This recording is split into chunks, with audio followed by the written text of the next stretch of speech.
नमस्कार, मैं हूं रजनीश सिन्हा और आप कुंभ नगरी से देख रहे हैं हमारा खास कार्यक्रम। आज इस खास कार्यक्रम में हम प्रयागराज में मौजूद हैं और प्रयागराज में सनातन धर्म का समागम हो रहा है। और इस संगम तट पर जिस जगह हम मौजूद है, ये आश्रम भी बहुत खास है क्योंकि ये संभवी पीठाधीश्वर का ये आश्रम है, आनंद स्वरूप महाराज जी का आश्रम। जी हाँ, बहुत चर्चित है आनंद स्वरूप महाराज जी। सनातन धर्म से लेकर, गंगा से लेकर और न जाने कितने नदियों के संरक्षण के लिए जो इन्होंने लंबी लड़ाई लड़ी है, उसके साथ साथ आप देखें तो सनातन धर्म पे जो इनके वक्तव्य आते हैं और बड़ी बेबाकी से अपनी बातों को रखते हैं। आप देखिए, जो महाकुंभ चल रहा है, यहाँ भी सनातन धर्म की रक्षा की बात हो या महामंडलेश्वर की बात हो या नए नए युवतियों और युवकों का आना और ध्यान को अपने तरफ दिग्भ्रमित कर जाना, कहीं ना कहीं महाराज को परेशान करता रहा है। और इन तमाम मुद्दों पर आज हम बात करेंगे। हमारे साथ आनंद स्वरूप महाराज जी मौजूद है। नमस्कार महाराज जी। नमस्कार। आपका बहुत बहुत स्वागत हमारे खास कार्यक्रम में। और महाकुंभ की इस खास धरती से, तीर्थों के तीर्थ इलाहाबाद प्रयागराज से, जो हम शाही स्नान जिसको आप अमृत स्नान करते हैं, उसका जो दौर चल रहा है और आप तमाम लोग जो पहुंच रहे हैं उसमें, तो सबसे पहला मेरा ये सवाल है कि ये जो महाकुंभ है 144 वर्ष बाद वाला, इसका महत्व सनातन धर्म के लिए, हमारे राष्ट्र के लिए, हिंदुत्व के लिए कितना महत्व रखता है?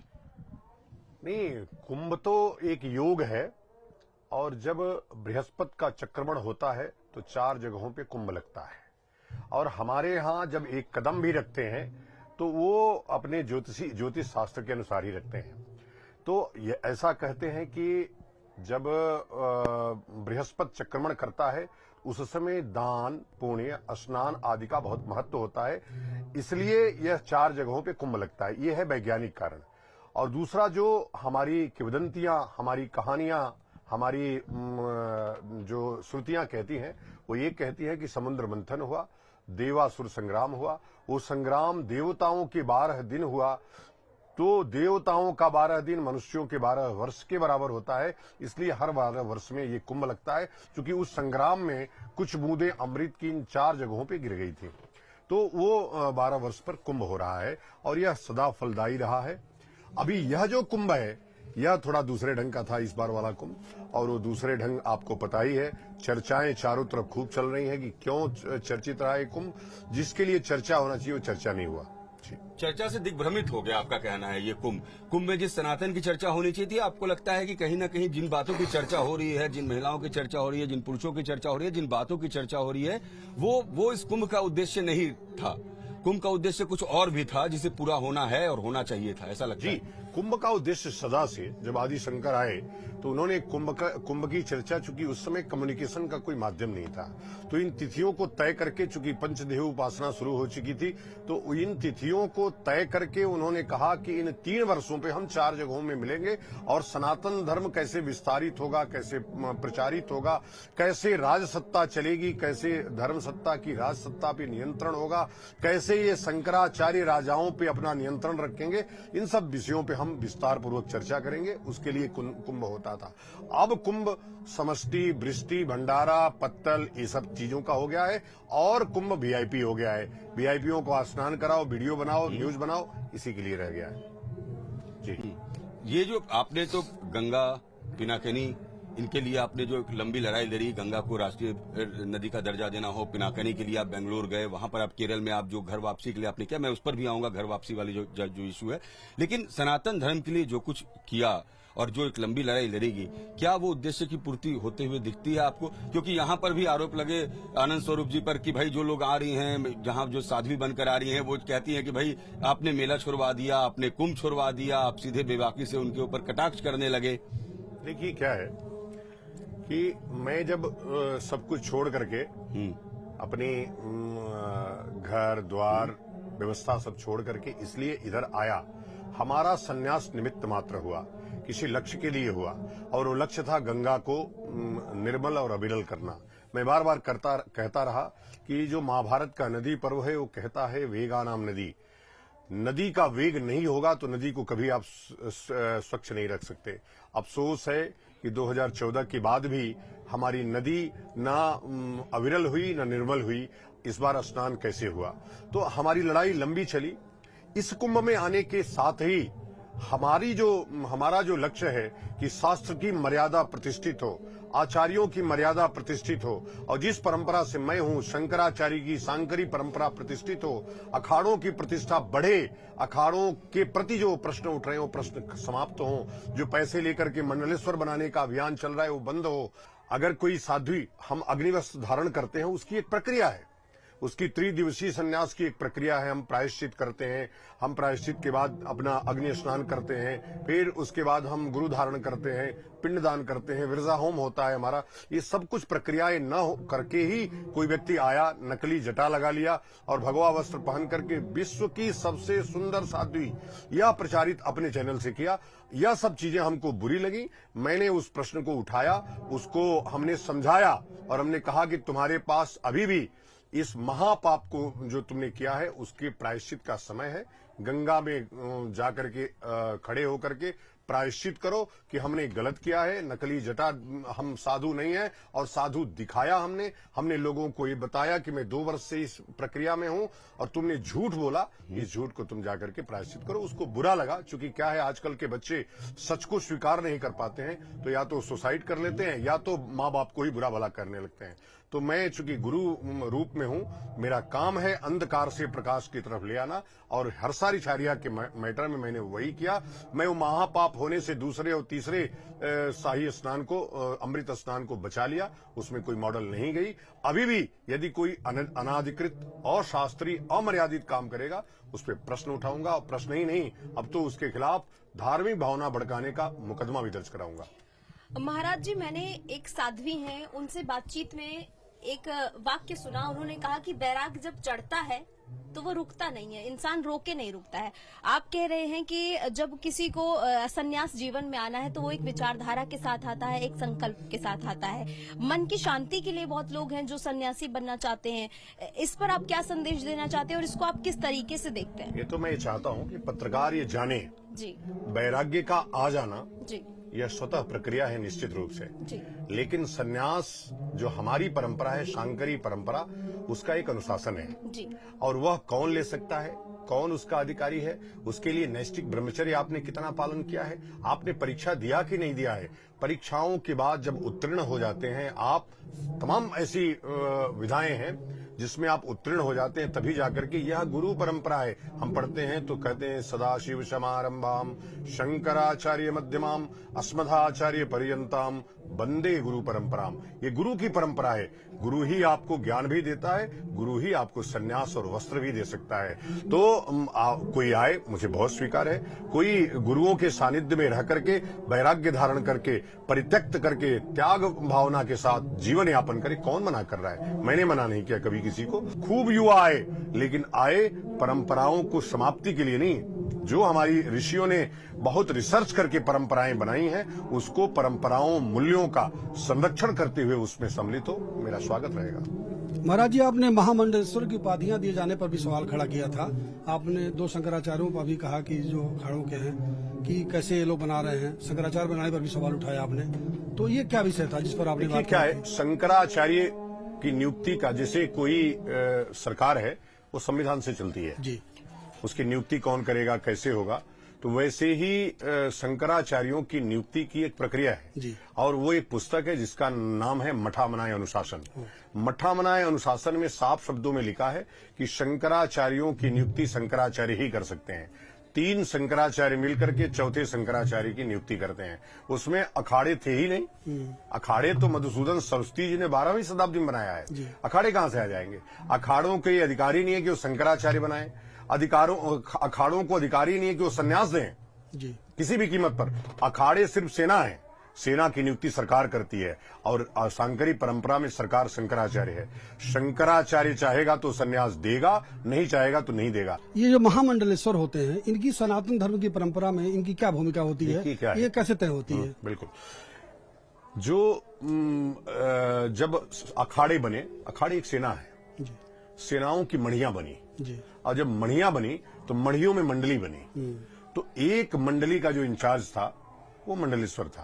तो 108 जब मंडली में सैनिक हो जाता था तो एक मंडलेश्वर उसके ऊपर बना दिया जाता था कि तुम एक मंडलेश्वर हो, इसके मतलब इसके लीडर हो। इसीलिए लिखते थे, जब मंडलेश्वर लिखता है तो लिखता है श्री श्री 108। यही उसकी वो है कि ये 108 स्त्रियों से सुशोभित है और 108 सैनिकों का नेतृत्व करेगा ये। तो वो मंडलेश्वर होता था। और यह जो फिर सारे लोग मिलकर के 108 लोग मिलकर के उसका पट्टाभिषेक करते थे कि मैं आपको लीडर मानता हूं। आज भी वो प्रक्रिया चल रही है, आप देखे होंगे, सब लोग ले जाकर के शाल उड़ाते हैं कि मैं आपको मान रहा हूं, मैं आपको मान रहा हूं, मैं आपको मान रहा हूं। सारी अब सांकेतिक चल रही है, उसकी प्रक्रिया हमको ठीक करनी है, उसी में मैं लगा हूं। तो मंडलेश्वर की नियुक्ति वो भी शंकराचार्य ही कर सकते हैं, श्री महंतों की नियुक्ति शंकराचार्य कर सकते हैं, इसलिए कि प्रेयस मंत्र देने का जो अधिकार है वो सिर्फ शंकराचार्य के पास है और किसी के पास नहीं है। महाराज, ये किन्नर अखाड़ा इधर बड़ा चर्चा में है, इसकी क्या भूमिका, क्या इसका कोई रोल बनता है आपकी परंपरा के तहत? मैं वही अभी बोल ही रहा था आपको। तो आप अखाड़े बनाने का अधिकार केवल शंकराचार्य के पास है।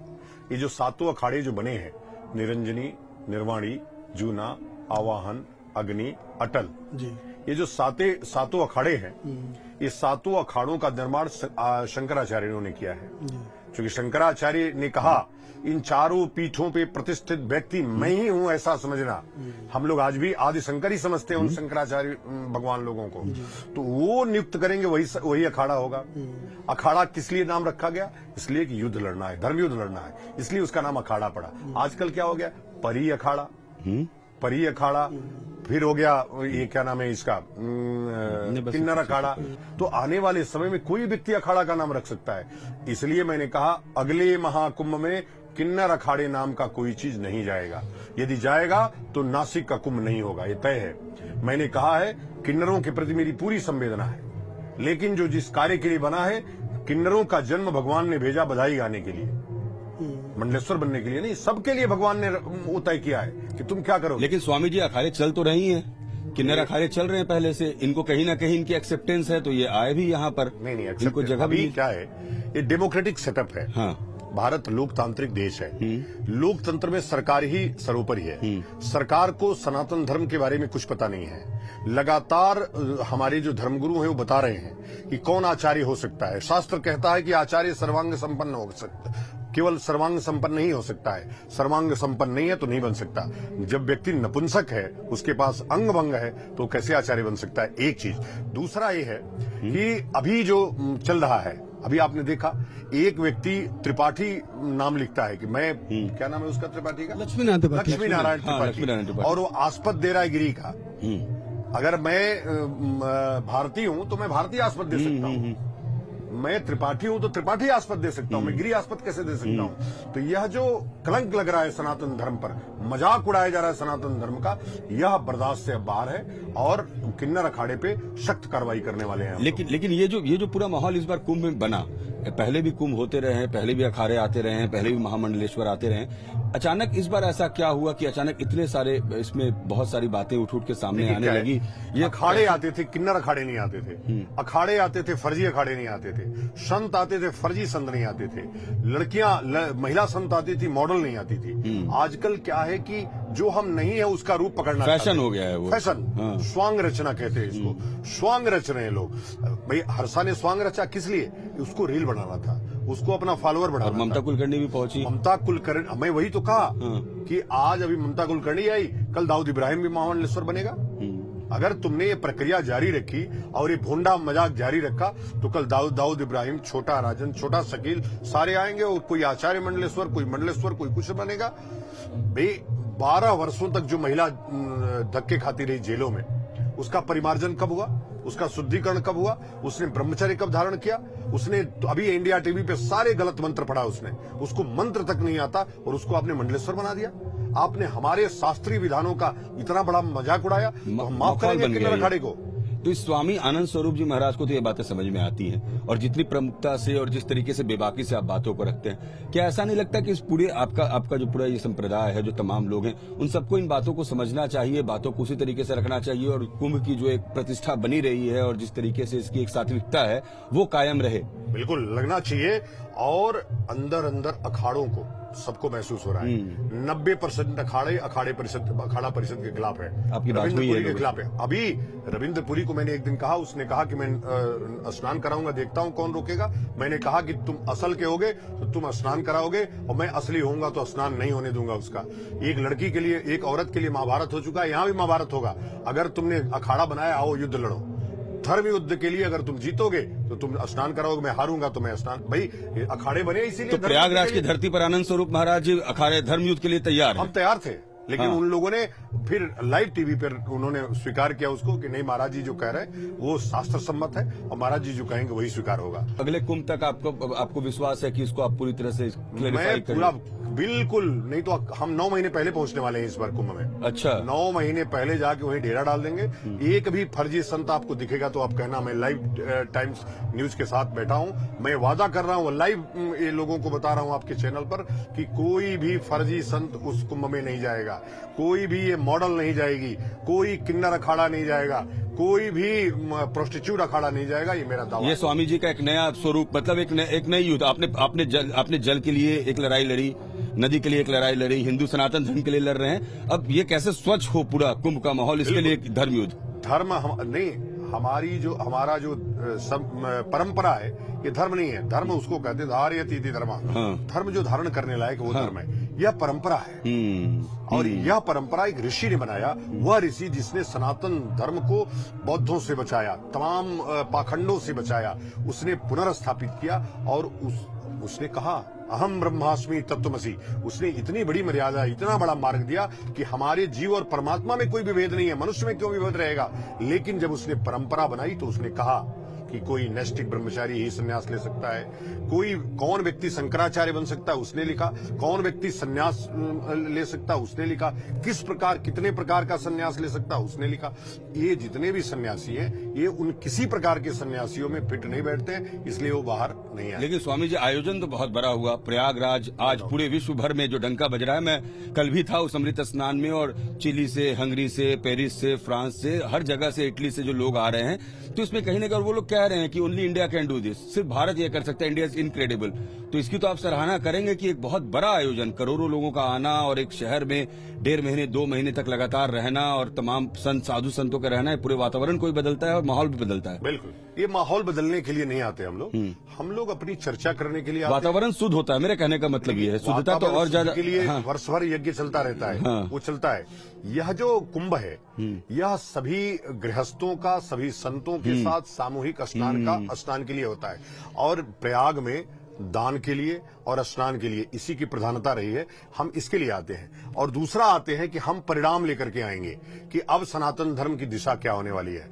तो इस बार सनातन धर्म की दिशा यही तय हुई कि एक तो भारत हिंदू राष्ट्र बनेगा, और दूसरी सनातन धर्म की दिशा होगी कि अगले कुंभ मेले में एक भी फर्जी व्यक्ति नहीं जाएगा, एक भी किन्नर मिन्नर। वो हिंदू राष्ट्र वाले पर भी आने वाला था, नेहा का एक सवाल है वो कर ले, फिर मैं आपसे पूछूंगा हिंदू राष्ट्र वाले से। महाराज जी, क्योंकि तैयारियों पर बात हो रही है, शंकराचार्य अविमुक्तेश्वरानंद जी ने जो भी कहा महाकुंभ को लेकर, उन्होंने तमाम तरह की जो बातें कही, उस पर आप क्या सोचते हैं? आपकी क्या आप उनके मत से जाते हैं उनके साथ? देखिए क्या है, कहने का एक ढंग होना चाहिए जी। उन्होंने अतिशय कहा, उन्होंने मुख्यमंत्री को दोषी बनाया। मैं मुख्यमंत्री को दोषी नहीं बना सकता, इसलिए कि अगर उसकी मंशा ठीक नहीं होती तो हर हफ्ते वो यहां नहीं आता। एक उसका एक ही गलती हुई हमारे मुख्यमंत्री का कि उसने चुनाव जो अधिकारियों का किया वो महाभ्रष्ट अधिकारियों का कर लिया। ये पता था कि पिछले कुंभ में इस बात व्यक्ति ने चोरी किया है, तो इस कुंभ में भी चोरी करेंगे। अभी पूरा कुंभ भ्रष्टाचार की भेंट चढ़ गया। सारे सन्यासी नाराज हैं, सारे सन्यासी अंदर अंदर दुखी हैं। इसीलिए तो मैंने अखाड़ा परिषद को कहा कि नेहरू ने अखाड़ा परिषद इसीलिए बनाया कि ये जो कुंभ है वो अखाड़ा परिषद और मेला प्राधिकरण, मेला प्रशासन मिलकर के ठीक से संपन्न कराएंगे, लेकिन नहीं हो पाया। अभी जो है ये कुंभ, योगी जी पूरी तरह धन्यवाद के पात्र हैं कि उन्होंने अथक प्रयास किया, बहुत मेहनत किया, लेकिन इसके बाद मेला प्रशासन के समस्त कर्मचारियों को तत्काल बर्खास्त करें। एक एक व्यक्ति के घर 100-100 करोड़ रुपए गए हैं इस मेला का, और वो धर्म का पैसा है, वैसे भी फलेगा नहीं। आज तक जिसने भी धर्म का पैसा खाया वो कुत्ता होकर के मरा। और ये जितने भी मेला में काम करने वाले लोग हैं, और आश्चर्य हुआ कि जैसे जो आईजी आया, डीआईजी आया, ये दोनों के दोनों आपस में भिड़ चुके थे, लड़ चुके थे, फिर भी यहाँ क्यों लाया गया? ये जो मेला अधिकारी है इसके ऊपर अभी लैपटॉप से लेकर के कितने भ्रष्टाचार के आरोप लगे, फिर भी क्यों लाया गया? 10,000 करोड़ रुपए इस कुंभ मेला में खर्च हुआ है। अर्ध कुंभ में इसका आधा खर्च हुआ था और इसके 5 गुनी अच्छी व्यवस्था थी। तो व्यवस्थाओं की दृष्टि से कुंभ एकदम से फेल था। लेकिन मैं माननीय मुख्यमंत्री को बार बार धन्यवाद दूंगा कि उन्होंने संतों की मर्यादा को बढ़ाया, संतों से पूछा उन्होंने सबसे, लेकिन उनका जो चुनाव था वो ठीक नहीं था। महाराज जी, एक सनातन बोर्ड की बात उठी है। मुख्यमंत्री का इस पर यह कहना है कि हम अपनी सत्ता एक राज्य सरकार या प्रदेश सरकार या केंद्र सरकार के अधीन क्यों करें, जो संत समाज स्वयं अपने विधान से मतलब संचालित होता है, उसके लिए सनातन बोर्ड बना के इस सरकार के अधीन क्यों हो जाए? इस पर आपका क्या मत है? देखिए, सनातन बोर्ड की मांग सतही, मने सूझबूझ से दूर और बिल्कुल बचकानी हरकत थी और नकल थी कि वक्फ बोर्ड है तो सनातन बोर्ड दो, वक्फ बोर्ड दो, अरे तो वो इस्लाम है तो तुम अपना हिंदू धर्म उधर ले जाओगे। हमको सनातन बोर्ड नहीं, संपूर्ण हिंदू राष्ट्र चाहिए। और हिंदू राष्ट्र इसलिए चाहिए कि 2 राष्ट्र सिद्धांत के तहत जब ये देश बना तो एक राष्ट्र बना इस्लामिक रिपब्लिक ऑफ पाकिस्तान, दूसरा बनना चाहिए था हिंदू रिपब्लिक ऑफ हिंदुस्तान। वो नहीं हुआ। अब वो समय है, ये हिंदू सदी है, चौतरफा पूरा विश्व हिंदूमय है। और भारत में भी आप देख रहे हैं सारे तीर्थ सजाए जा रहे हैं, सप्तपुरियां सजाई जा रही हैं, कल की भगवान भी आ चुके हैं संभल में। तो निश्चित रूप से भगवान का आगमन होने वाला है। उसके आगमन के पहले ही भारत को हिंदू राष्ट्र बना देना चाहिए। इस संविधान को समाप्त करके हिंदू राष्ट्र का संविधान ले आना। लेकिन स्वामी जी कहते हैं दूसरे दल वाले कि आप संविधान को कैसे बदलेंगे, संविधान बदलने को लेकर हर बार वो मुद्दा बनाते हैं राजनीतिक, और वो कहते हैं कि भाई संविधान में लिखा है कि सभी धर्म के लोग देश में रह सकते हैं, तो फिर क्यों कोई देश छोड़े? भाई, इस देश में अभी संविधान की आयु केवल 75 वर्ष हुई। इसके पहले दूसरी सत्ता थी, उसके पहले तीसरी सत्ता थी, उसके पहले भी सत्ताएं थी। सत्ताओं का बदलने का वो है जो अंबेडकर ने संविधान बनाया 1950 में, उस संविधान को इंदिरा गांधी ने पूरा बदल दिया 1976 में। 42वां संविधान संशोधन, संपूर्ण अनुच्छेदों को हटा करके नया संविधान आरोपित कर दिया गया और वो नेहरू का संविधान था जो इंदिरा ने लागू किया। अब जो दुनिया के इतिहास में पहली बार प्रेम्बल में चेंजिंग हुई है, इसके पहले कभी प्रेम्बल में चेंज नहीं हुआ। तो यह जो काम हुआ, यह संविधान तो बदल ही गया है। संविधान अंबेडकर वाला थोड़े है, ये तो इंदिरा वाला संविधान है जो हम देख रहे हैं।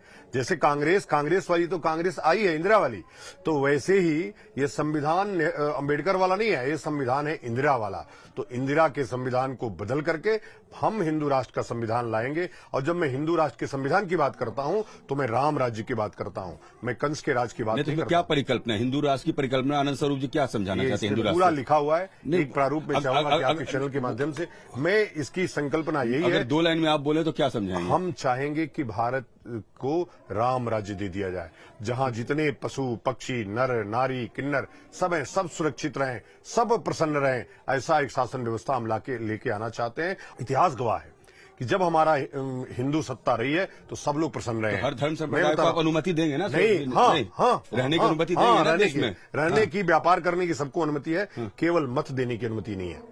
इसलिए कि भारत जब हिंदू राष्ट्र हो जाएगा तो हम जो व्यवस्था हमको वेटिकन में मिलेगी वो व्यवस्था हम केरल में जाके आपने 500 से ज्यादा लोगों की घर वापसी कराई थी। नहीं, 1 लाख लोगों की करवाई थी। मतलब शुरुआत आपने 500 लोगों से की थी, वो बढ़ते बढ़ते 1 लाख तक चले गए थे, मेरे पास जो नॉलेज है। सच बात। तो वो जो कोशिश थी, अब आपको लगता है कि ये जो कन्वर्सन है ये देश में ज्यादा हो रहा है, रुक गया है? अचानक लोगों को हिंदू राष्ट्र और सनातन की याद आई, बीच में क्या लोग भूल गए थे और उस दौरान ये बदलाव देखने को मिला जिसमें लोग धर्म छोड़ के दूसरे धर्म की ओर आकर्षित होते चले गए? देखिए क्या है, जब धर्म को राजाश्रय प्राप्त होता है तो वो उसका उत्साह बढ़ता है। अभी क्या है कि मोदी के नेतृत्व में, योगी के नेतृत्व में हमारे धर्म को राजाश्रय मिला हुआ है और राजाश्रय मिलने से कन्वर्जन निश्चित रूप से आप देख रहे होंगे, कन्वर्जन वाले जेल भी जा रहे हैं, उनको आजीवन की सजा भी हो रही है। तो अब यह सत्ता हिंदू सत्ता है, आप इसमें गड़बड़ करोगे तो आपके साथ वो सलूक किया जाएगा। दूसरा, हम कन्वर्जन की बात, कन्वर्जन बढ़ा है निश्चित रूप से।